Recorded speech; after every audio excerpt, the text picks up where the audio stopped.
Radhe friends, जय Shri Krishna. Veena Deepak Soni YouTube channel में आप लोगों का स्वागत है। फ्रेंड्स, आज मैं आपके साथ सबके साथ शेयर करूंगी कार्तिक माह में प्रतिदिन तुलसी पूजन सरल विधि से कैसे करें और दीप दान कब और कैसे करें, कार्तिक स्नान घर पर कैसे करें, तुलसी पूजन कैसे करें, संपूर्ण नियम विधि में आप सबके साथ शेयर करूँगी।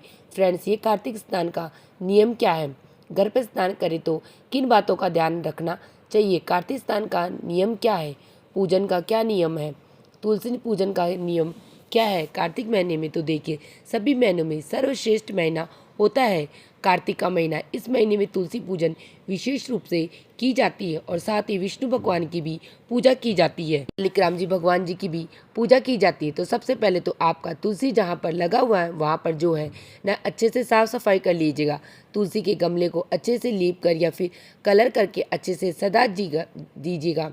तुलसी का गमला जो तुलसी चौरा को इसलिए कि कार्तिक महीने में तुलसी माता की पूजा विशेष रूप से की जाती है। और कार्तिक स्नान का नियम देखिए, अगर घर पर आप है जो है कार्तिक स्नान करना चाहते हैं तो देखिए घर में जब स्नान किया जाता है तो उसमें आप थोड़ा सा जल है वो आप थोड़ा सा गंगा जल मिलाकर स्नान कीजिए। स्नान वाले जल में थोड़ा सा गंगा जल मिला लीजिएगा। उसके बाद जो है ना आप स्नान कीजिएगा। प्रतिदिन गंगा जल मिलाकर आपको स्नान करना है तो आपको जो है ना गंगा स्नान का फल प्राप्त होगा। तो देखिए कार्तिक में गंगा स्नान का नियम होता है, ब्रह्म मुहूर्त में गंगा स्नान करने से बहुत ही अच्छा होता है। तो सुबह आप जैसे 4:30 से 5 बजे के बीच में आप जो है सूर्य उगने से पहले आपको स्नान कर लेना है। ठीक 4:30 से 5 के बीच में आप स्नान कर लीजिएगा और तुलसी पूजन भी उसी टाइम आपको करना है।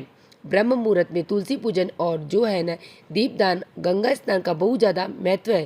फ्रेंड्स, कार्तिक महीने में अगर कार्तिक महीना आप पूरे कार्तिक महीना अगर नियम से तुलसी पूजन करते हैं और गंगा स्नान घर पर अगर आप करते हैं गंगा जल मिलाकर स्नान वाले जल में तो बहुत ही अच्छा होता है।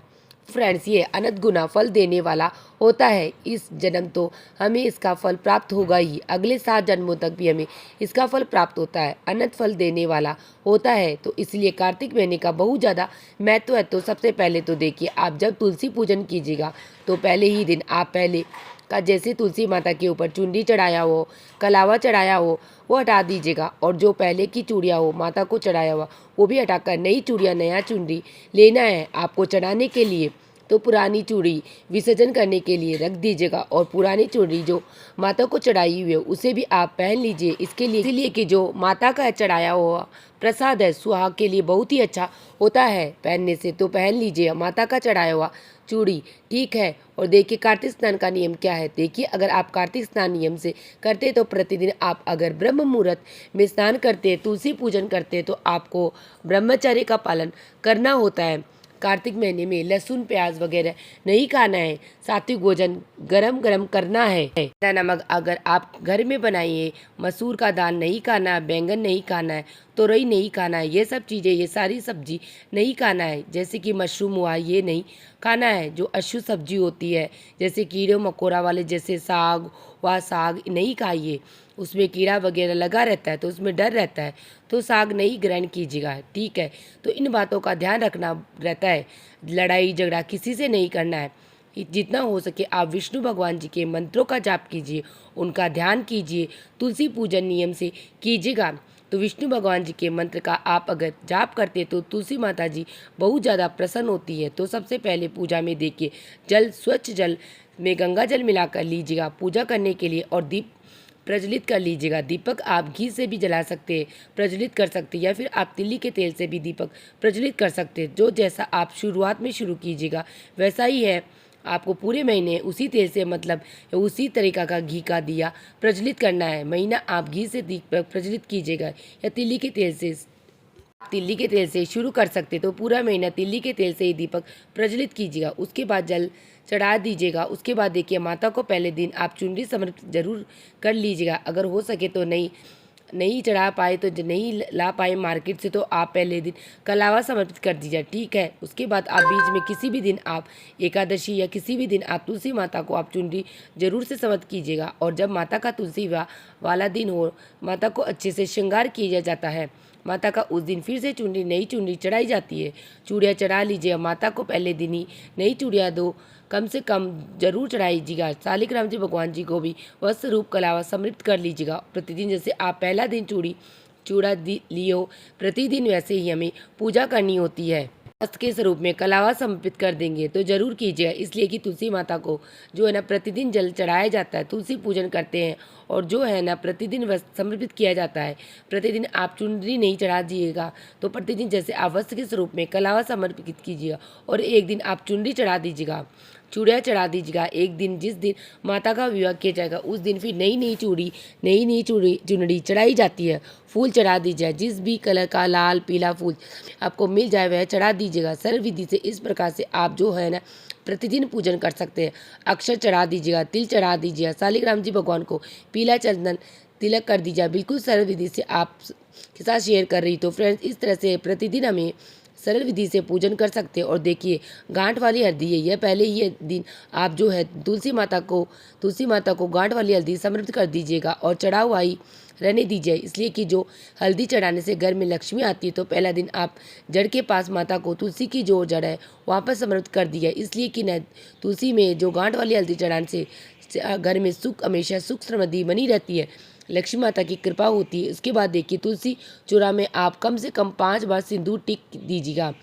चढ़ा दिए, तुलसी को हो या गमला हो चौरा में बिना हुआ 5 बार सिंदूर टिक्का चढ़ा दिया। माता को चुनरी सिंदूर लगाइए। देखिए, बहुत से लोग न बोलते हैं कि कार्तिक महीने में माता को सिंदूर नहीं लगाया जाता। तो देखिए, जिस तुलसी माता को जैसे हम प्रतिदिन 12 महीने से पूजा करें, उस तुलसी माता को आप सिंदूर लगा सकते हैं। लेकिन अगर आप कार्तिक महीने में नए तुलसी का पौधा खरीद के लाए हैं और तुलसी विवाह करने के लिए लेके आए हैं, तो उससे जो है ना सिंदूर नहीं लगाया जाता ना तुलसी में। अगर आप लेकर आए हैं, तुलसी विवाह करना चाहते हैं, तो उसे आप नहीं लगाइए सिंदूर। लेकिन आज जिसमें 12 महीने से प्रतिदिन पूजा कर रहे हैं, उसे आप सिंदूर लगा सकते हैं, ठीक है। उसके बाद भोग लगा दीजिएगा तुलसी माता को। शालिग्राम जी भगवान जी को भोग में आप मिश्री बताशा कोई भी फल हो तो वह फल भोग लगा सकते हैं। नहीं हो तो देखिए, आप प्रतिदिन मिश्री पताशा का भोग भी लगा सकते हैं, चीनी का भोग भी लगा सकते हैं। तो फ्रेंड्स, उसके बाद में धूप प्रज्वलित करके धूप भी दिखा लीजिएगा। तो दीपदान जो है वो हमेशा अंधेरे में किया जाता है फ्रेंड्स। तो सुबह में अगर आप पूजन करते हैं, तो सवेरे पूजन अगर आप करते हैं तो आप उसी टाइम आप जो है दीपदान कर लीजिएगा, ठीक है। या फिर आप शाम में दीपदान कर सकते हैं। अंधेरे में दीपदान किया जाता है। धूप जैसे सूरज उगने के बाद दीपदान नहीं किया जाता, ठीक है। उजाले में दीपदान नहीं किया जाता। पूजा में कुछ दक्षिणा भी रख लीजिएगा, चढ़ा दीजिएगा, इसलिए कि जो है ना हमारी पूजा में कुछ कमी रह जाती है, उन कमियों को पूरा करने के लिए दक्षिणा रखने जाती है। दक्षिणा रखने से उसकी पूर्ति हो जाती है। तो आप प्रतिदिन आप जितना हो सके 2, 4, 5, 11, 21 दक्षिणा चढ़ा दीजिएगा और उसके बाद इकट्ठा करके रख दीजिएगा। और पूर्णिमा वाले दिन जो है आप दान कर दीजिए, उससे और अनाज मिलाकर कुछ और पैसे भी देकर दान कर दीजिएगा। इसलिए क्योंकि कार्तिक पूर्णिमा के जो दिन है, दान पुण्य का बहुत ज़्यादा महत्व होता है। पूरे कार्तिक महीने का बहुत ज़्यादा महत्व है फ्रेंड्स। उसके बाद हाथ में अक्षत लेकर और पुष्प लेकर कथा कार्तिक महात्म्य का किताब हो आप उसके पास पुस्तक हो तो कथा पढ़ लीजिए।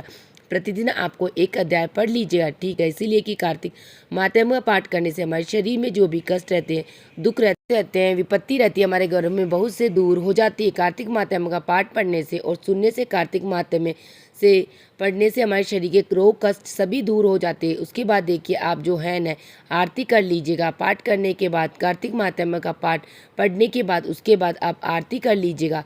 प्रेम पूर्वक माता की आरती कर लीजिएगा, तुलसी माता की आरती कर लीजिएगा। और कार्तिक महात्म्य का जो किताब उसमें तुलसी माता की आरती भी लिखी हुई रहती है, तो आप उसमें भी आरती देखकर पढ़ सकते हैं। तो देखिए, प्रतिदिन आप इस तरह से सरल विधि से आप पूजन कर सकते हैं। कार्तिक महीने में परिक्रमा करने की जगह अगर तुलसी चौरा के पास नहीं है तो आप गोल गोल घूमते हुए परिक्रमा कर लीजिएगा। और परिक्रमा जरूर कीजिएगा। कम से कम 5 परिक्रमा तो कर सकते हैं, उससे ज़्यादा आप जितना हो चाहे उतनी बार कर सकते हैं। 11 बार, 21 बार, 7 बार भी कर सकते हैं, लेकिन कम से कम 5 बार ज़रूर परिक्रमा कर लीजिएगा। और अगर परिक्रमा करने की चारों तरफ जगह हो तो आप चारों तरफ से गोल घूमकर परिक्रमा कर लीजिएगा। और जगह नहीं तो आप बैठकर खड़ा होकर अपनी जगह पर पूजा कीजिएगा। उसी जगह पर गोल गोल घूमते हुए परिक्रमा कर लीजिएगा।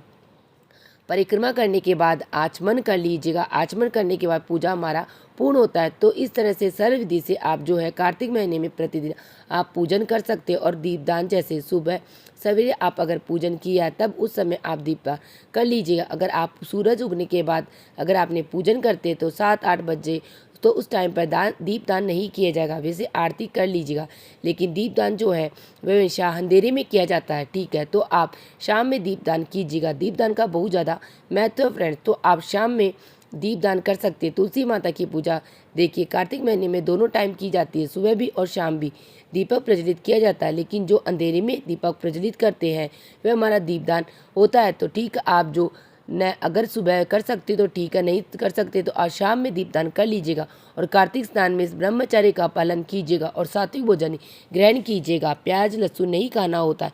इस प्रकार हमें कार्तिक महीने में प्रतिदिन सरल विधि से तुलसी माता का पूजन करते हैं। और तुलसी माता का इस तरीके से विधि विधान से पूजन करने से तुलसी माता हमसे प्रसन्न हो जाती है। तो प्रसन्न होने के बाद में हमें आशीर्वाद देती है। तो इसी के साथ मेरी तुलसी पूजन की सरल पूजा विधि की जानकारी या वीडियो समाप्त होती है। आप सबको मेरी जानकारी कैसी लगी मुझे कमेंट बॉक्स में कमेंट करके जरूर बताना। और मेरा वीडियो आप लोगों के लिए थोड़ा सा भी यूज़फुल है तो प्लीज़ वीडियो को लाइक कर लेना और चैनल को सब्सक्राइब कर लेना, जिससे आने वाली वीडियो का नोटिफिकेशन आप लोगों को मिल सके। वीडियो देखने के लिए आप सभी का धन्यवाद। जय श्री कृष्णा। मिलते हैं नेक्स्ट वीडियो में।